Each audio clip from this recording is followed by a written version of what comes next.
অভিযানের প্রেক্ষাপটটা আসলে একটু একদিন আগে যেতে হবে। আমরা গতকাল জেনেভা ক্যাম্পে অভিযান চালিয়ে ৩ জন বোমা তৈরির কারিগরকে অ্যারেস্ট করেছি। তো তাদেরকে জিজ্ঞাসাবাদে তাদের দেওয়া তথ্য মতেই আমরা আজকের অভিযানটা পরিচালনা করেছি। তো তারা আমাদেরকে একটা লোকেশন দেয় ৭ নম্বর সেক্টরে, জেনেভা ক্যাম্পের ভিতরে।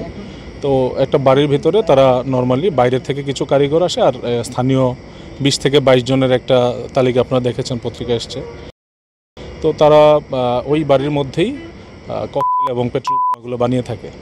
তো আমরা আমাদের গোপন সংবাদের ভিত্তিতে ওখানে নিশ্চিত হই যে ওই বাড়িতেই আসলে আমাদের যে ধৃত আসামি তাদের যে দেওয়া তথ্য সেটি ঠিক, এবং ওই বাড়িতেই তারা আসলে বোমাগুলো বানিয়ে থাকে। তো আমরা আজকে আনুমানিক ৬টা ১৫ মিনিটের দিকে আমরা জেনেভা ক্যাম্পের ৭ নম্বর সেক্টরে ওই জনৈক মুক্তার হোসেন তার বাড়িতে অভিযান চালাই।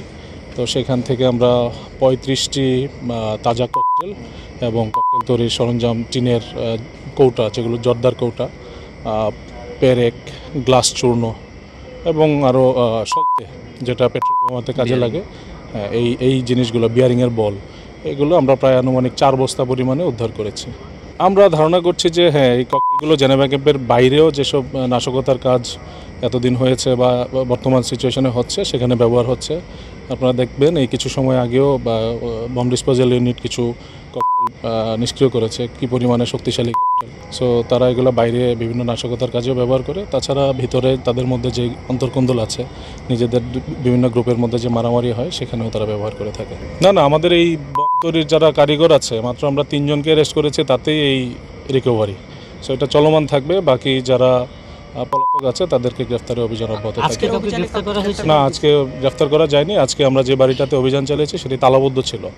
তালা ভেঙে আমরা ঢুকে ওই যে আমাদের পূর্বের দেওয়া তথ্যের ভিত্তিতেই কিন্তু আমরা অভিযানটা করেছি। হ্যাঁ, এটা তো মাত্রই আপনারা দেখতে পেলেন, নিজের চোখেই দেখতে পেলেন কত বিধ্বংসী আওয়াজ নিয়ে বিস্ফোরিত হলো। ভিতরে আমি গিয়ে দেখে আসলাম পেরেক, গ্লাস চূর্ণ, পাথর, বিয়ারিংয়ের বল, সাইকেলের বিয়ারিংয়ের যে বল, আরও অন্যান্য অনেক জিনিস, যেটা বম ডিসপোজালের বিশেষজ্ঞ টিম আছে তারা আমাদেরকে তালিকা দিবে, এবং তারাই আসলে অ্যাসেস করতে পারবে এটা কতটা শক্তিশালী। তবে আমাদের কাছে আপাত দৃষ্টিতে যেটা মনে হলো নিজে দেখে, অনেক শক্তিশালী।